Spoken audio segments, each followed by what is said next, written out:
आइए चलिए देखते हैं हम पेपर 2 का सॉल्यूशन। इसमें जो इंटीजर टाइप क्वेश्चन है, question number 5, the structure of a peptide is given below, ये हमें दिया हुआ है। If the absolute value of the net charge of the peptide at pH equal to 2, at pH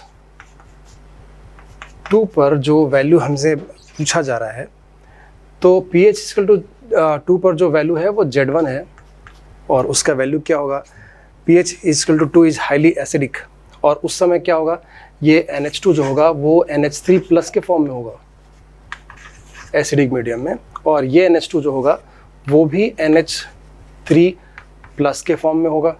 तो इसका मतलब ये हुआ कि दो पॉजिटिव चार्ज हो गए, इसलिए Z का वैल्यू जो होगा वो 2 हो जाएगा। pH इक्वल टू 6 पर जो हम चार्जेस देखेंगे, pH इक्वल टू 6 पर ये कार्बोक्सिलिक और ये कार्बोक्सिलिक, ये दोनों आयनाइज हो जाएंगे और ये कन्वर्ट हो जाएंगे COO माइनस में, एंड देन ये total negative charge total positive charge के बराबर आ जाएगा, इसलिए जो मॉड ऑफ Z2 है उसका वैल्यू आ जाएगा 0। pH इक्वल टू 11 यानी कि highly basic medium. Highly basic medium में क्या होगा कि ये NH3 प्लस जो है ये बदल जाएगा किस में, NH2 में। फाइनली ये NH3 प्लस जो होगा वो किस में बदल जाएगा, NH2 में। फाइनली ये दोनों कार्बोक्सिलिक आयनाइज तो हो ही गए हैं, ये जो फिनॉलिक ग्रुप है ये भी आयनाइज हो जाएगा और ये बदल जाएगा O माइनस में। तो नेट चार्ज अगर हम देखें तो ये तो न्यूट्रल हो गए दोनों, यहाँ नेगेटिव नेगेटिव नेगेटिव और एक नेगेटिव और हो गया, तो इसका जो मॉड वैल्यू होगा Z इक्वल टू 3 होगा।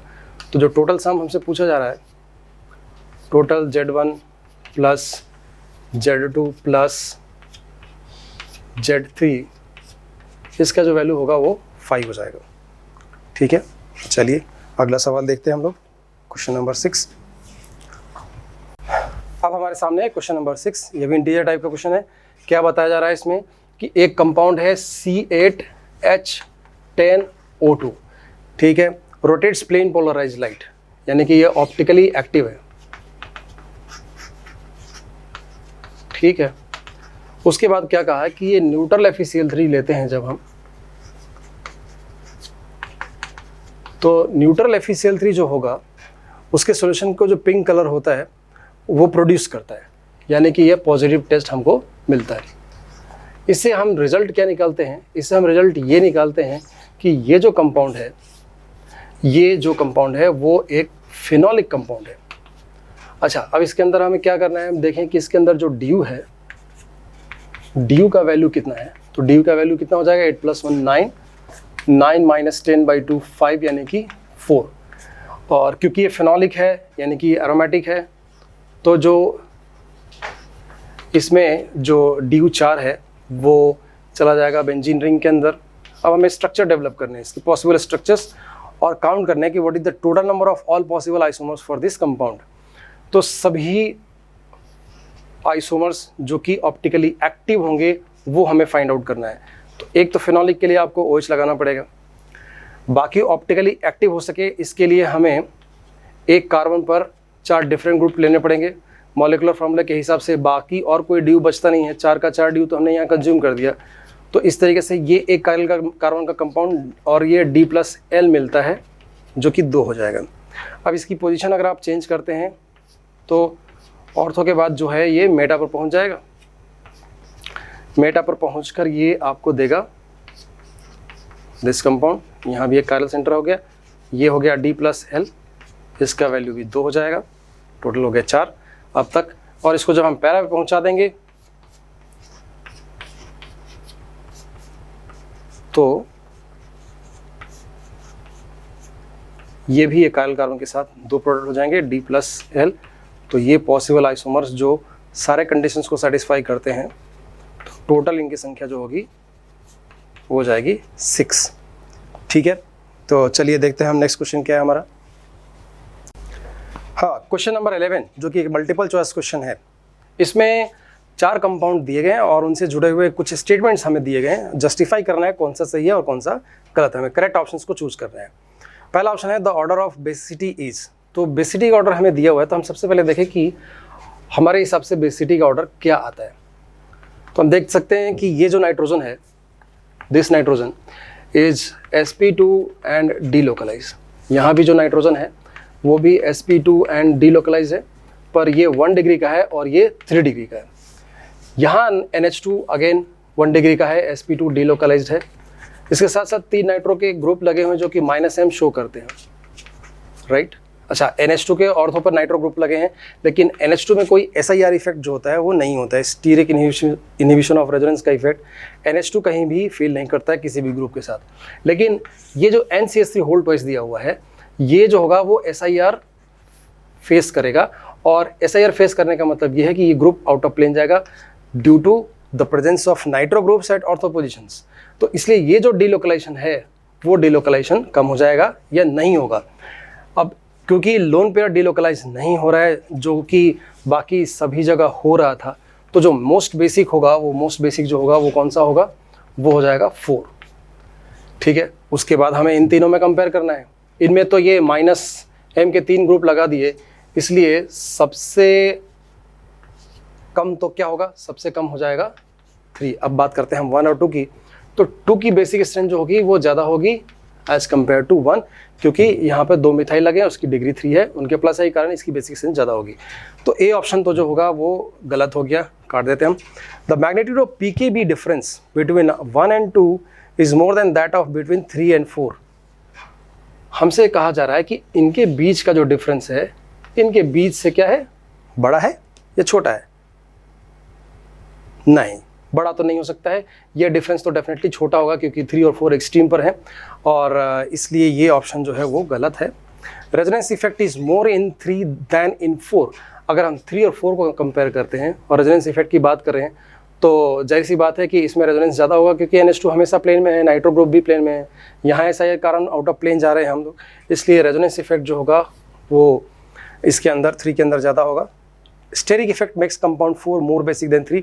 ये हम पहले भी डिस्कस कर चुके हैं कि स्टेरिक इफेक्ट यानी SIR इफेक्ट के कारण, इसके आउट ऑफ प्लेन जाने के कारण इसका बेसिक स्ट्रेंथ जो है वो ज़्यादा होता है, और ये जस्टिफाई करता है, इसलिए इसका आंसर जो होगा हमारा डी ऑप्शन जो होगा वो करेक्ट होगा। ठीक है, चलिए नेक्स्ट क्वेश्चन देखते हैं हम। क्वेश्चन नंबर 12 जो कि मल्टीपल चॉइस क्वेश्चन है, हमें दिया हुआ है consider the following transformation of compound P जो है वो C9H12 है।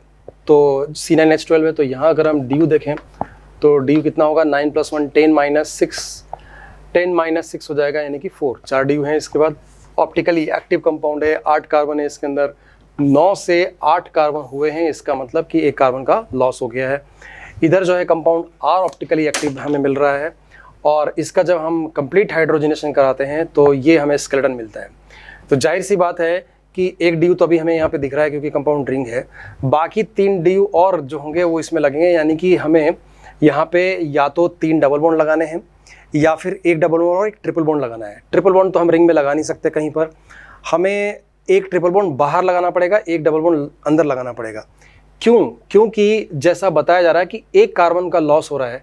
1 कार्बन का लॉस तभी होगा जब यहाँ टर्मिनल एंड पर, यानी कि यहाँ पर कोई डबल बॉन्ड होगा। कब? जब हम सेकेंड कंपाउंड के साथ, सेकेंड रिएजेंट के साथ रिएक्शन करा रहे होंगे। तो मतलब X जो होगा वो ऐसा रिएजेंट होगा जो कि पार्शियल रिडक्शन करा रहा होगा, किसका? ट्रिपल बॉन्ड का। और इस तरह से ऑक्सीडेशन होना है तो कि हमें एक ऐसा कंपाउंड मिले जिसमें 8 कार्बन हो, तो इसमें रिंग का डिसोसिएशन डेफिनेटली ज़रूरी है। तभी हमें यहाँ पर इससे हमें पता चल रहा है कि इसके अंदर 3 कार्बोक्सिलिक ग्रुप होंगे, क्योंकि 6 ऑक्सीजन दिख रहे हैं हमें। तो 3 कार्बोक्सिलिक होने के लिए रिंग में ही हमें 2 कार्बोक्सिलिक निकालने पड़ेंगे, 1 कार्बोक्सिलिक बाहर से आएगा। अब सवाल ये है कि डबल बॉन्ड कहाँ लगाएं? यहाँ तो नहीं लगा सकते हम डबल बॉन्ड, क्योंकि यहाँ डबल बॉन्ड लगाने से 3 कार्बोक्सिलिक मिलने वाले नहीं है। डबल बॉन्ड की ये या तो पोजीशन हो सकती है या तो फिर पोजीशन ये हो सकती है। अगर हम इन दोनों पोजीशन की बात करें तो यहाँ डबल बॉन्ड लगाने पर ये वाली चेन जो है CH2 ये CH2 C देगा, ऑक्सीडेशन ट्रिपल बॉन्ड अगर डबल बॉन्ड यहाँ हुआ तो, और ये जो ग्रुप होगा ये चेन ये भी CH2 C हो जाएगा। इसका मतलब ये कार्बन कायरल हो नहीं पाएगा। ये कार्बन कायरल तभी हो पाएगा जब डबल बॉन्ड एक यहाँ पर हो और एक यहाँ पर हो। कब? जब हमने X के साथ रिएक्शन करा दिया हो तब। इसका मतलब ये हुआ कि P में यहाँ पर तो ट्रिपल बॉन्ड ही होना है। तो चलिए आइए हम देखते हैं फिर कि P का स्ट्रक्चर क्या बनता है हमारे हिसाब से। P जो होगा वो एक ऐसा स्ट्रक्चर होगा जिसमें कि हमें ट्रिपल बॉन्ड यहाँ लेना पड़ेगा और डबल बॉन्ड यहाँ लेना पड़ेगा, और इसके अंदर हम किसके साथ रिएक्शन कराएं? जब हम इसका रिएक्शन x के साथ कराते हैं, यानी कि अगर x जो रिएजेंट होगा वो अगर हम पार्शियल रिडक्शन का रिएजेंट लेंगे, जैसे कि ऑप्शंस हमारे दिए गए हैं, नेक्स्ट स्लाइड में देखें हम, पैलेडियम कार्बन और क्विनोलिन, यानी कि एक पार्शियल रिडक्शन का जो रिएजेंट है वो है। तो इससे हमें क्या मिलने वाला है? इससे हमें ये कंपाउंड मिलने वाला है आफ्टर रिडक्शन। तो आफ्टर रिडक्शन जब हमें ये कंपाउंड मिलेगा तो इसका KMnO4 ऑक्सीडेशन के बाद, KMnO4 ऑक्सीडेशन के बाद जैसा कि रिएजेंट लिया हुआ है H3O+ या H2SO4 के साथ, जब हम इसको हीट कर देते हैं तो इस तरह से हमें यहाँ CH2COOH ये मिल जाएगा और ये COOH मिल जाएगा और ये CH2CH2CH2COOH मिल जाएगा, यानी ये CH2CH2CH2COOH। ठीक है, चलिए, क्या ये कार्बन कायरल है? बिल्कुल कायरल है। तो ये जो है वो हमारा स्ट्रक्चर हो गया Q। और कार्बन देखें 1 2 3 4 5 6 7 और ये 8, इस तरीके से सेटिस्फाई कर रहा होता है हमें। तो ये स्ट्रक्चर जो होगा वो P का हो गया हमारे पास, ये Q का हो गया। अब R की बात करते हैं हम। जब रिएक्शन हम इसका कराएंगे सोडामाइड के साथ, NaNH2 के साथ कराते हैं, तो NaNH2 के साथ रिएक्शन कराने पर ये क्या मिलेगा? हमें इसका सॉल्ट मिलेगा, ये एनाइन बन जाएगा हमारे पास। अब इस एनाइन का रिएक्शन जब हम कराने वाले हैं किसके साथ? C6H5COCH3 के साथ। तो ये एनाइन रिएक्शन करने के बाद और H3+ के साथ हीट करने के बाद जो प्रोडक्ट हमारे सामने आने वाला है वो है ये C, इस पे OH और उसके बाद फिर CH2 होगा और ये रहेगा हमारा फिनाइल ग्रुप, यानी कि C6H5 होगा। ठीक है, ये होगा हमारा स्ट्रक्चर R। और ये ऑप्टिकली एक्टिव है, हाँ है, क्योंकि यहाँ पे वो कायरल कार्बन अभी भी मौजूद है। आइए हम ऑप्शंस चेक करते हैं नेक्स्ट स्लाइड से, क्या क्या ऑप्शन दिए गए हैं। हमें जो ऑप्शन दिए गए हैं उसमें हम देखें तो P के लिए जो स्ट्रक्चर हमें उसमें जो सजेस्ट किया गया है ऑप्शन A में, वो हमें सही नहीं मिल रहा है, क्योंकि उसमें डबल बॉन्ड और सब्स्टिट्यूएंट का जो पोजीशन है वो हमें ठीक नहीं लग रहा। अब P के लिए C ऑप्शन सही है क्या? बिल्कुल सही है। अगर ये आ जाता है तो ही ये स्ट्रक्चर सेटिस्फाई कर रहा होता है। P का स्ट्रक्चर हम मैच करके देख लेते हैं। X जो होगा पैलेडियम कार्बन क्विनोलिन और हाइड्रोजन के साथ, ये सही होगा क्योंकि ये पार्शियल रिडक्शन कराने वाला कंपाउंड होगा। जरा ध्यान से देखें कि R जो है वो ये स्ट्रक्चर है या नहीं है। तो इसका जवाब मिलता है हमें कि नहीं है, क्योंकि इसमें डबल बॉन्ड का पोजीशन यहाँ होना चाहिए था, तब R सही होता है। इसलिए इसका आंसर जो होगा हमारा, ये आंसर जो होगा वो होगा B एंड C, यानी B और C ऑप्शन सही है, D ऑप्शन सही नहीं है, A ऑप्शन सही नहीं है। ठीक है, चलिए हम फिर नेक्स्ट क्वेश्चन देखते हैं। चलिए हम 16 क्वेश्चन का सॉल्यूशन देखते हैं। क्या है कि हमें एक सीक्वेंस ऑफ रिएक्शन दिया गया हुआ है। इस सीक्वेंस ऑफ रिएक्शन में जो है हमें ये दिया है PH C6H5NH2। जब इसका रिएक्शन हम NaNA2HCl के साथ कराते हैं तो ये सबसे पहले हमें क्या देगा? NaNA2HCl के साथ हमें देगा ये डाइजोनियम।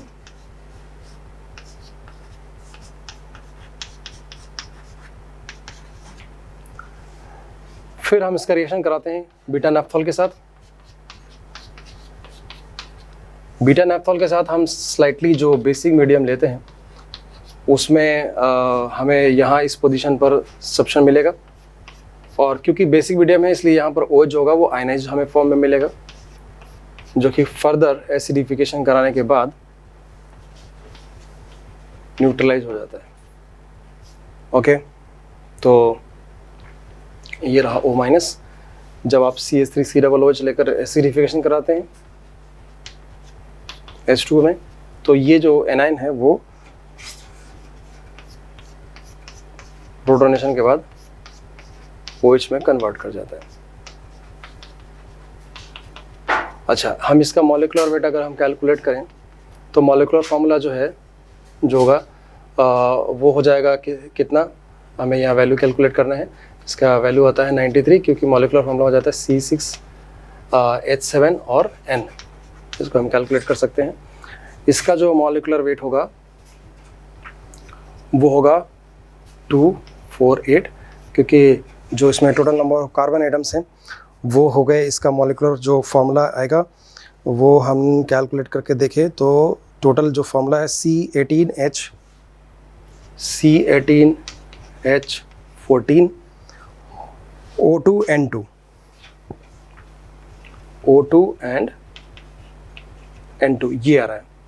और हमें दिया गया है कि जो कन्वर्जन हो रहा है वो 75% है, ओनली 75% है।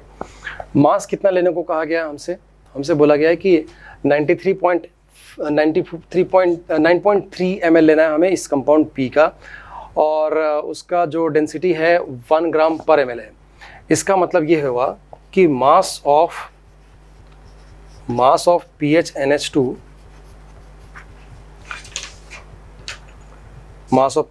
taken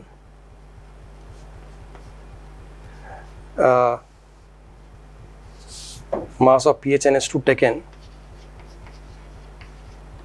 जो दिया हुआ है वो कितना हो जाएगा, 9.3 ग्राम हो जाएगा, क्योंकि डेंसिटी इसकी 1 ग्राम पर ml है। ओके, तो मोल्स अगर हम बात करें, मोल्स ऑफ PHNH2 जो होगा वो कितना होगा, 9.3 अपॉन 93 इक्वल टू 0.1 ग्राम।